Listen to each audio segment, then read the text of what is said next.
Since moving onto the land, I've planted a productive little veggie garden. Beetroot, carrots. Started a market stall selling artisan charcuterie. This is whey-fed Berkshire old breed free-range pork. Although we're yet to turn a profit. If this goes wrong, it's your idea. Tasted some of Tasmania's finest produce. This is kind of apple you dream of buying. And filled my farm with animals. I'd love to put some sheep on this one remaining hillside. If only it wasn't covered in these hazardous brambles. My name is Matthew Evans. I was Sydney's most feared food critic. Now, I've given up city life and moved here to country Tasmania. I've always dreamed of producing my own food so I can know and trust what I eat. The only problem is, I don't know how to chop wood, I don't know anything about growing plants, and I have absolutely no idea about rearing animals. But I do know how to eat. Everything else I'll have to learn from scratch. How hard can it be?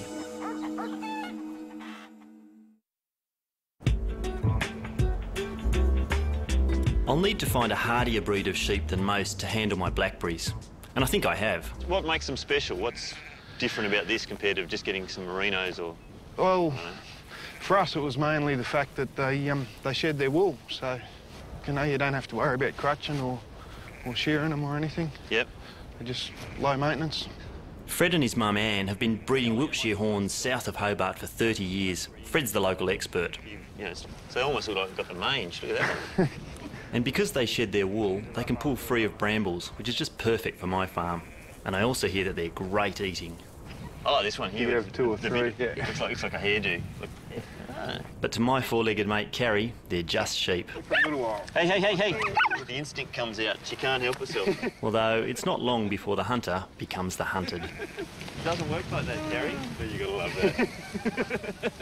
They'll probably come this way a fraction, I reckon. Matt, the other fence. All right. Not a Textbook. Too easy. What exactly were you looking for, Matt? I wouldn't mind 3 ewes to put the ram over. Yeah? Yeah. And maybe a lamb if you've got one that I can just fatten up to have this winter.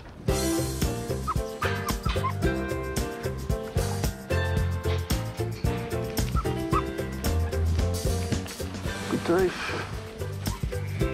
Fantastic, thanks for that. Too easy. Thanks, Sam. That was great. I can't wait. Finally get something in the paddocks, apart from thistles.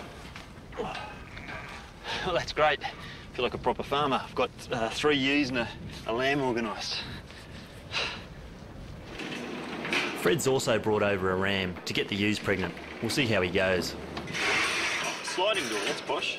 All right, here we go. Hey, just like in the movies. Carrie certainly seems to like them. If only she could catch one.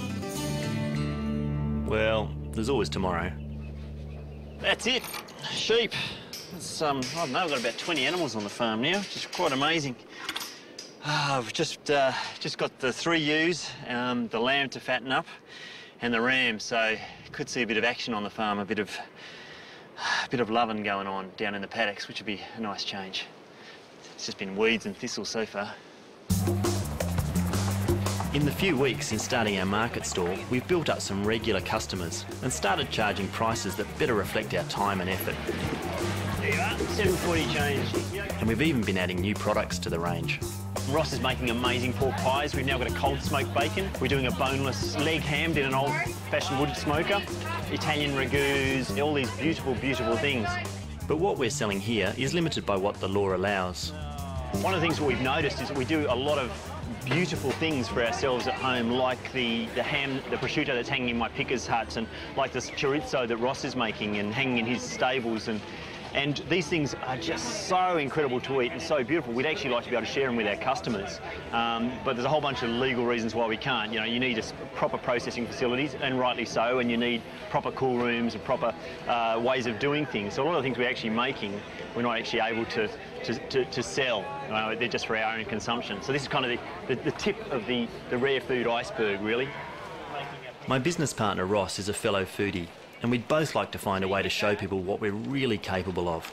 But we'll be treading a fine line with the law. Well, you know what's coming up? Bastille Day.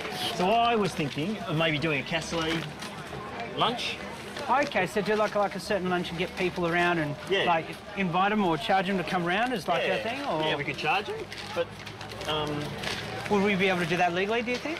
oh, not if we're doing, no. They'd have to be our guests. It may not make us any money, but it'll be a great showcase of what we could one day be selling. Because we'll definitely have cassoulet, we'll definitely have a ham, Yep. and whatever else we get, we get. Yep. I definitely reckon there'll be some sausage, some chorizo, Yeah.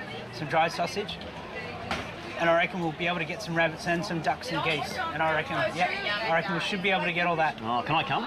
Yeah, for sure. Yeah, well, can I not cook Yeah, I know. or organise it? Yeah. I'd much rather do that, I think. Ross has been living on his Bruny Island farm for just over 6 months. And with a range of contraband already hanging in the barn, it's the perfect hideaway to plan our illegal lunch.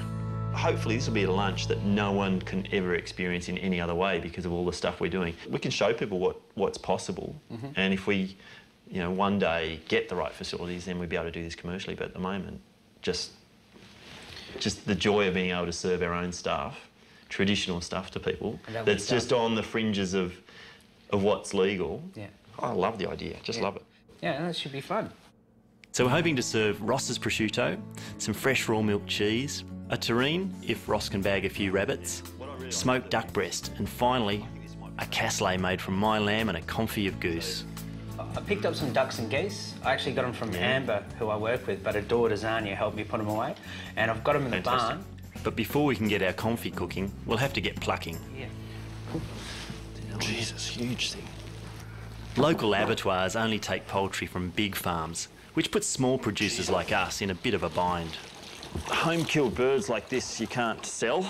It's against the law to be able to sell birds that you've killed on your own farm, which is quite unusual because in places like France, even America, you can get a licence to kill birds on your own farm and sell them, but in this country, you're not allowed to. You'd think that freshly killed, plucked animals where someone can visit the farm and see, and you can only buy them from the farm, would be, a good thing.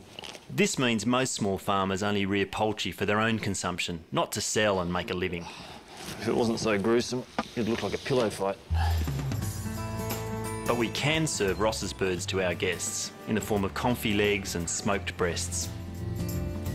So what we're doing is we're just going to take the leg meat off all the animals, all the birds, and salt it, cure it for a day, 24 hours with just some normal salt.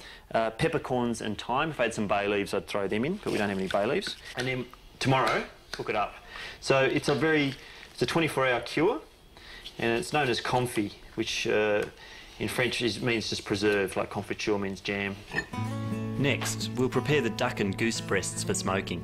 Ross is making a brine.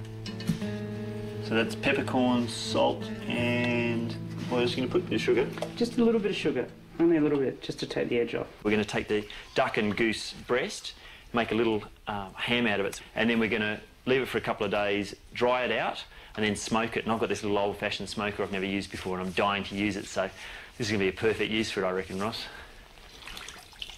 So we don't want to get too many air bubbles. You can actually see air bubbles, so we're just shifting it around a little bit. We'll leave it in the brine for 2 days. Ross has cooked in some of the world's hottest kitchens, and he's been promising to cook me his famous rabbit terrine for some time. I know there'll be a patch up the road here. This Bastille Day lunch is the perfect opportunity. But first, we'll need some rabbits. Sometimes you feel get one because they're pretty resilient. But the rabbits seem to have other ideas. Because they come out to clearings like this is what they like. Clear patches.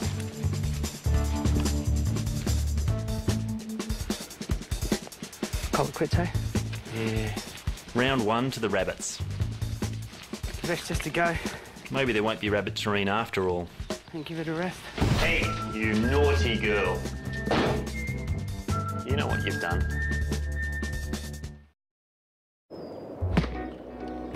Back on my farm, and only 3 days to go before our Bastille Day lunch. A chance to serve what we're not allowed to sell. We've got the ducks and geese in the bag, but what we haven't got is some lamb, and I've got a guy coming to mate of Ross's to help me dispatch one of the lambs. A bit sad, but Apparently he knows what he's doing, so it'll be done in an afternoon. First, though, I've got to go and catch it. And Carrie's keen to help me. No chance. Help might not be the right word. I wish I knew how to train a sheepdog. Carrie, no. Come. Off, come. Good girl. Leave him. Hey! Good girl. That's it, leave him alone. Whoa. I thought that was going to be like a 3-day project. And I managed to do it. Got them all in.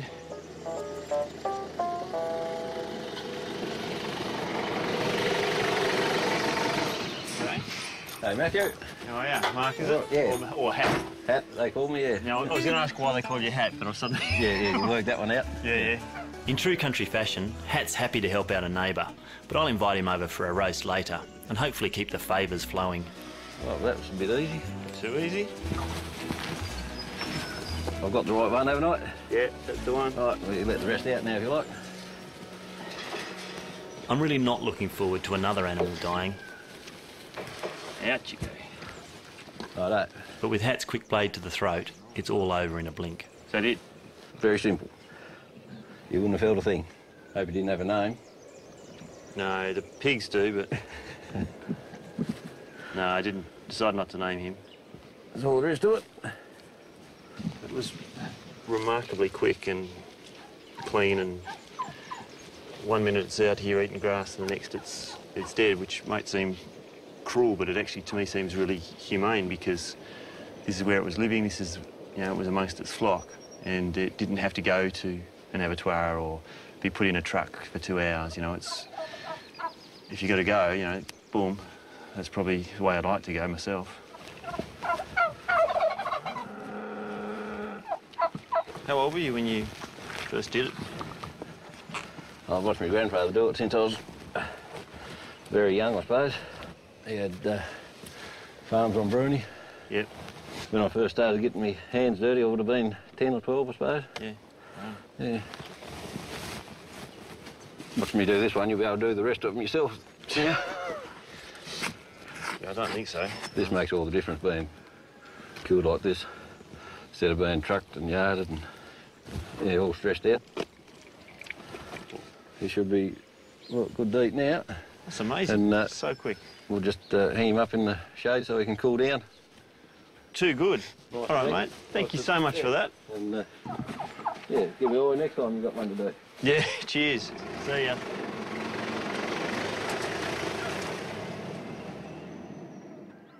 He made it look so easy, and I reckon it'd be so hard if I actually tried. But you turkeys, I reckon you're not safe if you keep escaping. So, now I need to get the confit on with this duck and goose. All I'm going to do is fish it out of the juice, put it into a couple of trays and then cover it with fat and then bung it in the oven. I want to use as little fat as possible, mostly because I'm a cheapskate and duck fat costs a bit of money. This is just pure rendered duck fat, duck lard you could call it. It looked like it's swimming in fat. Sounds terrible, sounds like the greasiest, most cholesterol-laden dish you'll ever eat, but it's actually not. And the reason you do all this, go to all this trouble, is it tastes so much better than just a roast leg or other ways of cooking. It actually has its own inherent character, beautiful, beautiful flavour. It goes in a really low oven and cooks for at least 3 hours until the meat comes loose from the bones. So,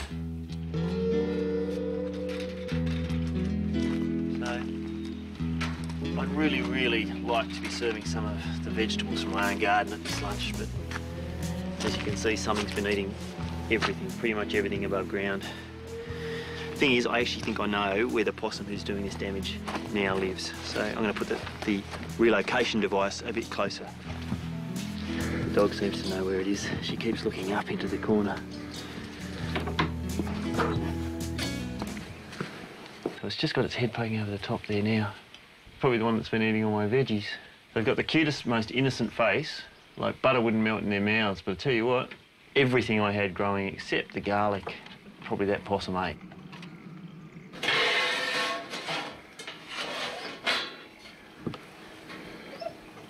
We'll see how we go.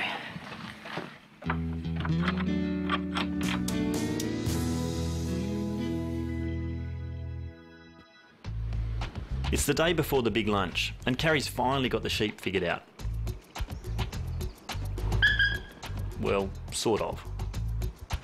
I'm going to air dry the cured breasts outside on the deck while I get started on my French cassoulet. 250 bay leaves, that's cool. A rich, slow-cooked bean casserole, which I'm doing with my home-killed lamb and the confit goose. I cook up the beans with a few veggies for flavour, brown off the lamb and some of our pork sausages, and toss in some tomato. So that's that. Put the lid on when it comes to the boil, give it an hour or so, just at a really gentle simmer. Better see how those breasts are doing. That was a stupid idea. I think the dog just, or something's taken one of the breasts. It was a good idea, except for the animals. Hey, you naughty girl. You know what you've done. Still licking on her bloody lips. Well, at least she's given them a good review. Let's see how the cassoulet's doing. Wow. Come over and check this out. This is fantastic. You can't smell this, but you could just eat that. But the thing is, we're going to turn it into something even more amazing. I'm just going to tip this into here. Now we bring the flavoured beans and meat together. Add some pork belly. Certainly doesn't hurt things. And the best bit of all, the goose confit. Look at this gorgeous coloured meat. If you'd tasted this 2 hours or 3 hours after it went in and seen how chewy it was, this stuff is just a duck's guts compared to that. Just enough broth to cover it and breadcrumbs all over the top. So each step in this has a purpose. We're trying to get as much flavour out of everything as we can. And we're trying to get a texture and consistency to everything that's quite precise. While I've been slaving over the cassoulet, Ross hasn't exactly been slacking off. He's actually managed to bag some bunnies for his terrine. When did you get them? Got one the other night and I got one the other morning. Bloody hell. Ross's terrine is a coarse pate of rabbit and pork wrapped in pig's lacy. The lining of one of the stomachs from a pig has this beautiful flavour. It'll hold the terrine in the mould and actually melt around it so it won't stick, and it'll hold it in place when you want to pull it out. Oh. It bakes in a water bath for 45 minutes, which is just enough time to sample the cassoulet. Good? No, very good. It's pretty amazing, isn't it? It's good, I mean, it's great. I don't think most people would ever have the chance to taste something like that. I just hope our guests are as excited about the menu as we are. Come on through. Thank you. Welcome to my home. And the cassoulet was kind of the excuse and the backbone of the idea. But we want you to try a bunch of little things in the meantime. It's the big day, and we're up early to get some fresh milk for my homemade cheese. Hey, Maggie. Oh, hello. And we finally caught our little visitor. Is that the one you were talking about? Doesn't look as big and old as the one I'm after. I'll have to deal with him later. All right. A little bit messy on it, aren't you? Local cheesemaker Nick Haddo recently showed me how to make my own cheeses. The sexiest part of this whole process is now. That first moment where you put your hands in this beautiful, milky, warm feeling. And he also gave me instructions for making a fresh cheese, which I'm going to try today. So this is the milk that we got this morning. It's probably the scariest thing I'm trying to do today is make a fresh cheese. But it's bloody complicated and could easily stuff up. We've got to add the right measures of cultures and rennet at just the right times and keep everything at a stable temperature. But this is the riskiest bit of all. If we bump this, if we buggered up any of the mixing, we may end up with something that isn't quite set. But we can leave them in there until we're actually ready to serve. And in the meantime, we'll go and see if this smoker is actually worth firing up. Whee! Oh, they look great, don't they? Yeah. They look terrific. Okay. Look at the colour. It's getting a caramelly look. All that comes from the smoke. Just brilliant. So I don't think anyone will be on time, but you never know. Everything seems to be under control. But then, Just an hour before our guests arrive, I hear from a neighbour that one of my sheep has broken through the fence and escaped. The timing couldn't be worse. There's a big bush block behind here. So in theory, she could be anywhere up on the hill. Maybe. They're a social animal, so I just thought she would hang around where she could see other sheep. Jesus. Look at the bush, it's bloody thick bracken, bloody blackberries. And a sheep somewhere in here, somehow. I haven't seen hide nor hair of sheep. Sheep poo, nothing. It's like she wasn't even there. But with 20 guests on my doorstep, now's not the time to find her. Come on through. Thank you. Welcome to my home. The cassoulet was kind of the excuse and the backbone of the idea, but we want you to try a bunch of little things in the meantime. So it starts on this. Sort of that. This is the prosciutto which I've made. People who are out here are good customers of our market stall and people who've helped us set up the market stall, so a bit of a core group of people.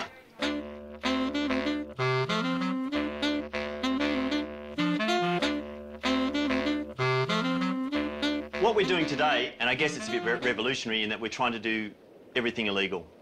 So what you've just had is some ham that was Ross's cured in a barn on Bruny Island, and we legally wouldn't be able to sell that to you. This is the only thing we really don't know that we haven't tasted yet. Yeah.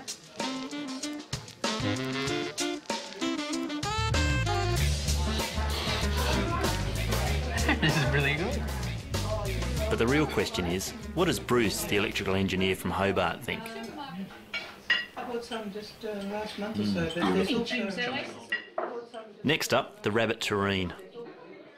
The terrine which we've got here is basically put up of Bruny Island rabbits. There's a little bit of pork in there, plus there's also just shallots, thyme, and I've also done it with increpinet. And the cherries that we've got on top, Matthew's found on the way home. Beautiful.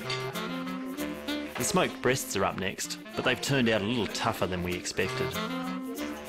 Cut this really fine because it's a little bit chewy and we don't want people to struggle too much with eating it. So this is illegal because we had to kill these birds not in a slaughterhouse, and it's illegal probably because you shouldn't air dry stuff where your dog can get to it. Yeah, your dentures are coping? But we cut it really thin. Yeah. Heading up the second half of the menu, we're taking some of the pear and apple cider that I've had maturing for the last 6 weeks and using it to spice up Ross's cold cured chorizo. So we'll put that through there. The illegal part of this one is just the fact that it's just a non-sodium sausage, which nowadays any type of salami or cured sausage, they have to have nitrate in it. This one here has just got salt, a few different spices and pork. Finally, time for the cassoulet. Don't dig too deep. And time also to sit down and join our guests. I've got this peasant dish for cooking pork skin. And the final seal of approval comes from our local Frenchman, Antoine, who loves our cassoulet. When our guests are full, I want them to meet Maggie, who gave us her wonderful milk for the cheese. And I want to give them a chance to taste raw milk for themselves. Delicious milk. Thank you. Beautiful. So, Thank you. So to me, this is the best, probably the thing I'm most excited about serving because the other stuff we'll be able to, at some point, do in a legal sense. All right. But this is something that you'll probably never be able to go to a shop and buy legally. See you guys. Bye. After my guests have gone, it's goodbye possum for this little miscreant. More than 10k is supposed to keep them from returning. And, to my relief, my little lost sheep did eventually turn up. But the true hero of the day is Maggie. Thank you. Thank you, girls. Especially you, Mags. Next time, I want to learn to bake my own sourdough bread. But my quest for local ingredients might get me into a bit of a sticky situation. That to me looks an awful sloppy mixture. I'm inordinately nervous. there's 5 expert bakers standing on the other side of the room about to judge our cakes.